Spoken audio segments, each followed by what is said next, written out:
you're on a panel here with leaders in conservative media, both print and broadcast. Epoch Times is not well known in the U.S., yet it has some of the best news, the most accurate and independent news reporting anywhere. And it's founded by... Yeah, so Epoch Times actually was started by Chinese Americans who fled communism. And I think that's kind of confused some people because they're like, what's this Chinese media? What is it? You know what I mean?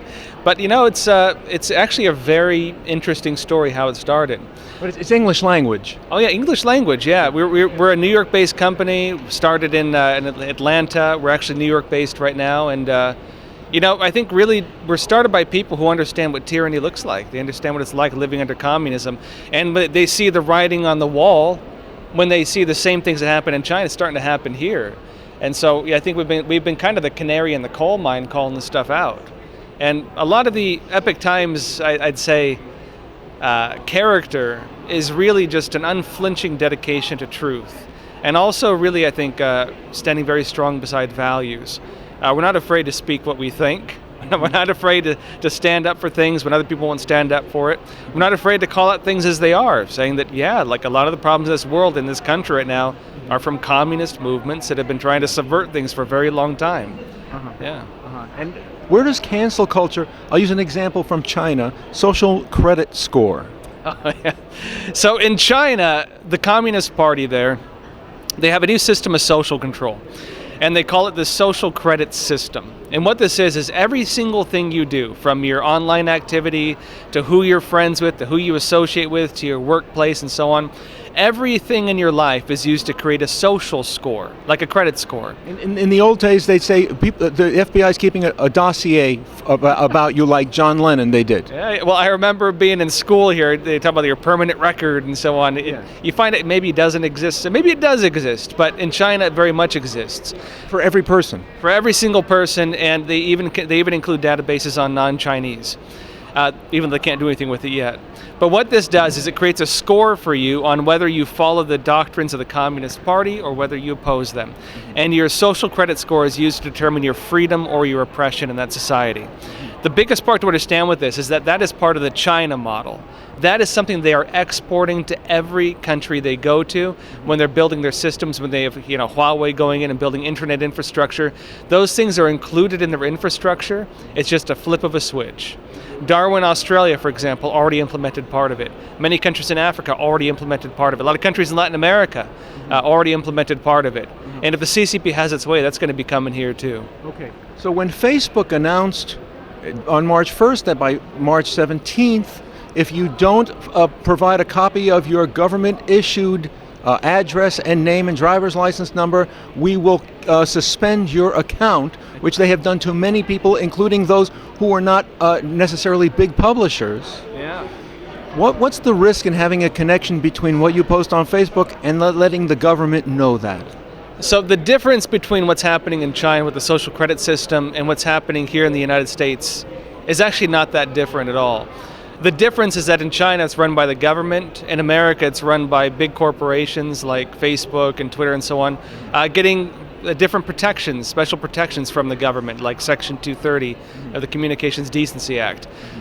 In the United States, we have a type of tyranny that includes censorship. It's not enforced through government. It's encouraged by government, but it's being enforced by private companies. And they are very much doing the same thing here. They have the same types of databases, the same types of identifying factors when it comes to what news you follow, what your beliefs are, what your ideologies are, who you associate with. If you don't believe me, go on Twitter. If you're on Twitter and look up they have a profile of keywords. You can look at where your associated keywords are. They have this on you. And so with state governments implementing either a state government online digital wallet, or as they call it, a health wallet or a health app on your phone, how can that be correlated, or how might that be influenced by what you post on Twitter or on social media? Well, here's the reality is, first of all, if anything's tied to your phone, anything's tied to your driver's license, as you mentioned, like Facebook, trying to do that, anything that's tied to your identity can be associated with you, of course. That does include social media profiles, it does include social media activity, and you do have right now banks even talking about creating a type of social credit score, much like they have in China. They are talking about this. In fact, you even do have banks canceling people and canceling their bank accounts because they violate, whatever social policy they're trying to push. In North America? In North America, yeah, that's happened to a lot of people right now. In Canada, people who donated to? In Canada, people donated to the truckers. Same thing happened to them. But look, that's happening right here in America. Just it's not done by the government. It's done by the banks, it's done by the social media, it's done by media attacks on people, it's done by people, employers, it's done by organizations like the ACLU and others that are, creating these types of profiles they can use to label people with certain things and then cancel them. It's the same thing, really. Are you saying that they're putting blocks on people's bank accounts? Yeah, they've canceled people's bank accounts. Yeah. Well, but if it's your money, then how can they take it? I don't think they can take it. They have to give it to you somehow. But it's happened to a few people already. I've seen reports on it. In fact, I know people who it's happened to, matter of fact. What about restricting access to things like flying or taking trains or to public buildings where you have to show your Vax ID? Well, that is starting, or let's say that they have tried pushing that with Vax ID. Some companies backed off the idea as they were considering it. You did have airlines saying that they were going to do it if the government told them to do it. They never actually moved on it. But what you do have is companies, for example, wanting to create a no-fly list or like a bad guy list of people who've been kicked off flights, for example, for refusing to wear face masks. Right. And I think the important thing with this is that tyrannical policies never start immediately at the most extreme level. They start with things that some people could agree with.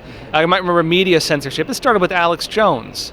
Then it went on, to other people who were, kind of on the same kind of label as him. And then it started including a whole lot of other people as well who were people like me, for example, getting canceled in various ways. Oh, really? Yeah. They censored my YouTube channel really hard. I mean, to the point where we've mostly migrated everything now to our own platform, which is Epoch TV, epochtv.com. Which has much better resolution and video quality than YouTube.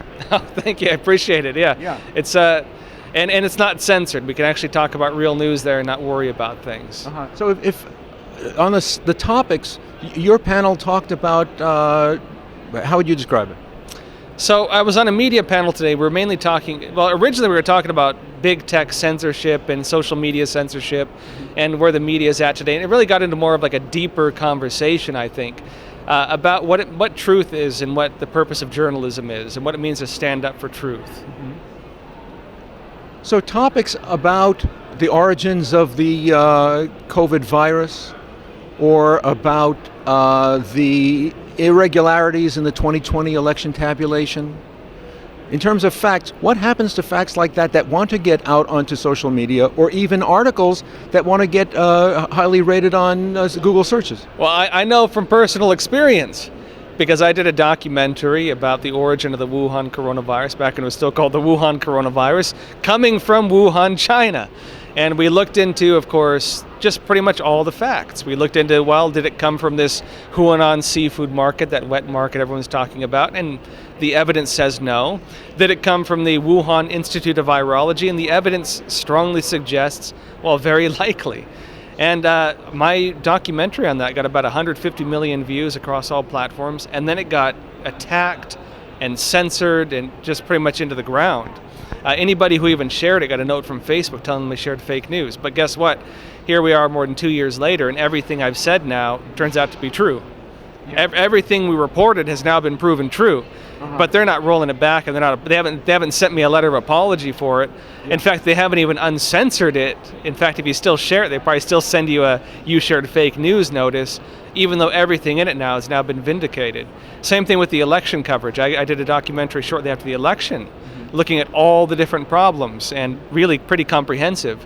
And yeah, I got attacked horribly for that, even though everything I've said, I have not had to publish a correction. Let's put it that way. What about this concept of misinformation? Where did that word come from? It sounds like it's very Chinese in origin. So there's three types of I guess, three types of categories for false information. There's misinformation, there's disinformation, and then there's propaganda. A lot of these are talked about in Soviet Union type policies. So a lot of this is done through other communist regimes, like under Ceausescu in Romania.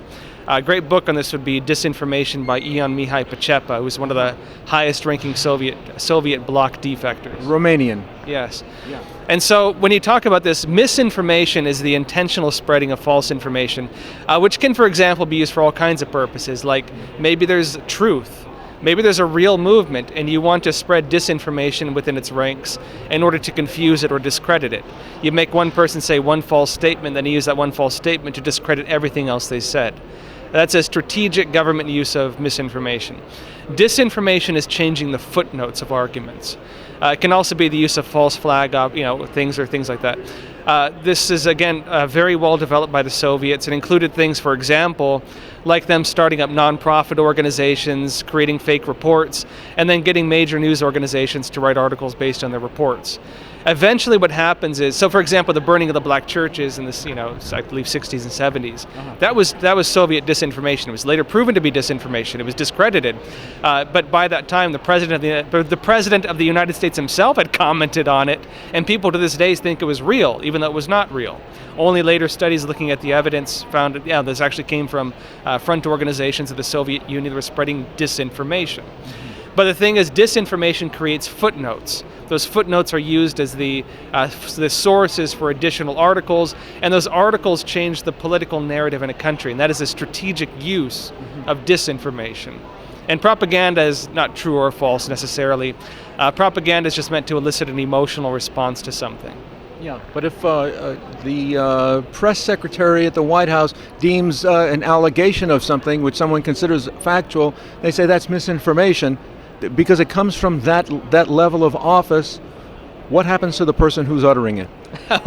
Well, let's put it this way. Disinformation is now being used for the very thing that... disinformation is now being used by people pushing disinformation. And you'll find that the far left often does that. They always accuse others of doing what they themselves are doing. If they're calling people fascists, they're probably pushing fascism. Let's put it that way. If they're calling people, fake news, they're probably peddling fake news. If they're calling people extremists, chances are they're engaging in some kind of extremist behavior. If they're saying people are committing sedition, they themselves might have committed sedition. This is how they operate. And so as they're accusing people of fake news, they're doing things like telling you that it's fake information, that the virus may have leaked out of the Wuhan Institute of Virology. If they're saying it's disinformation, that you talk about, for example, the Trump-Russia scandal being fake, which it has now been shown, and as they did accuse people of doing, they're not going to apologize for lying to you. They're not going to apologize for deplatforming people for telling you the truth. They're going to pretend it never happened. They're going to stick by their false information, and they're still going to use this club under the label of disinformation or misinformation to try to shut down anybody who also calls out their lies. And unfortunately, that's the way a lot of the media establishment works in this country. How will, in the coming months up to the election, how will the Republicans try to clear up this idea of, in the same way that in the Obama early election, the idea of race mongering, that someone is a racist, and as long as a black person says it, then the white person must be guilty. How will the Republicans deal with this label of disinformation? Well, look, we just had Larry Elder here. They call Larry Elder the black face of white supremacy, right? This actually is not about race. You can have an individual like Justin Trudeau wearing blackface, and they don't care about it. You can have Biden talking, using the N-word, and they find videos of it, and they don't care about it. They actually don't care. It's about the politics, and that's the important thing to understand. Is that people need to differentiate labels from truth. Because the labels sometimes actually don't really care about the issues they claim to care about. I would argue the left doesn't care one bit about racism. In fact, they're extremely racist in action. They discriminate against people in action. Half of the race narratives right now are discriminatory. In fact, Ibram X. Kendi talks about the use of discrimination and encourages it. Critical race theory. Critical race theory, yeah. And a lot of what they're pushing in schools actually is one, racist, because it's labeling people based on their skin color, and it's actually encouraging the act of discrimination. They want people to discriminate. They don't want you to not see color. They want you to see color everywhere. They are racist by definition. And I think when people realize that actually the argument isn't even about racism, it's about the political use of race narratives, then I think people are going to be too afraid to speak out about it and call it for what it is. What hope is there that we'll have a fair election in November 2022? So I did a documentary looking into all the, let's say, issues with the election process in 2020 and show significant evidence of major fraud. And I have not had to issue a correction on that documentary. But going into 2022, I'm actually fairly hopeful. The reason being, well, you're still going to have some fraud, I'd imagine. It's almost unavoidable. But to do something as large as they did in 2020, it's going to be very hard for them because they used emergency powers, they used COVID-19, and they did a lot of things that worked through really underhanded means that were unique to the circumstances we were in, again, having emergency powers and so on. Not only that, but Democrats did try to solidify in law the types of practices that they used. And the attempts to do that were actually shot down even by Democrats. They were not able to pass the Senate. But in California, mail-in ballots, ubiquitous mail-in ballots, have been made permanent. Well, California, but it's a big state, a lot of electoral votes. It is a big state, but probably not one that would have gone red anyways. Maybe it would have. Maybe California would have gone red. But they can only do things like that in areas where they already pretty much control things anyways. You know what I mean? I don't think it's going to spread too far beyond the areas they would already get the votes for anyways, really. But we'll see at the same time. Uh-huh. But the problems with Smartmatic and Dominion systems haven't been eradicated. In fact, vexatious lawsuits, I'll probably get in trouble for saying that. Well, of course, they are trying to sue people right now. I'd point back to 2016 when a lot of the left establishment was criticizing those companies too. And, you can look at open source information on what they said about them. And I'd encourage people to do that, in fact. Look at what the establishment media was saying about those same exact companies after Trump came into office. Wasn't Hillary alleging that there were irregularities in her losing? Well, let's be clear. The Democrats alleged for over 5 years, I think, maybe a bit longer than that there were irregularities in Hillary losing. In fact, not only that, but the Democrat Party and the Clinton campaign actually, hired, of course, these different companies to go and create false information under the Trump-Russia dossier, which they then spread through the intelligence agencies and through the media establishment and through the political establishment. They literally, and that was sourced partly from Russian sources, right? Mm-hmm. That false information was actually, again, misinformation, used to actually undermine an election. And so ironically using sources from Russia, the very thing they were accusing Trump of having done. And so the very thing that they claimed Trump did and the very thing that they've been accusing conservatives of doing, they did. In fact, they did for more than 4 or 5 years. And they even used strategically to get, again, Robert Mueller, as special counsel, to try to remove a sitting president. I mean, they should be charged with sedition, really, for having launched essentially a soft coup, creating false information and then using the false information they financed and spread in an attempt to remove a sitting president from office. I mean, the very thing they're accusing others of doing, they did. And I think the evidence is all there now. Will the Epoch Times be limited in some way through the politics of Western countries, Western Europe and North America? Epoch Times is not going to be quiet. So, we were kind of born through the fire of censorship. So, the Chinese Communist Party, we're of course banned in mainland China, but we do have a pretty strong Chinese language edition. We're in Hong Kong, for example. Let's put it this way. They've set on fire our office in Hong Kong. They've destroyed our printers. They're printing presses. Our printing press there. They've beaten our reporters with baseball bats. In fact, they even attacked one of our reporters with knives. I think it was a woman recently. All kinds of stuff. And we actually offered our team there in Hong Kong a way out after the CCP took over. Not a single one of them left. Not a single one of them would leave. And I would say that spirit is one of the defining traits of Epoch Times. We're not afraid of persecution.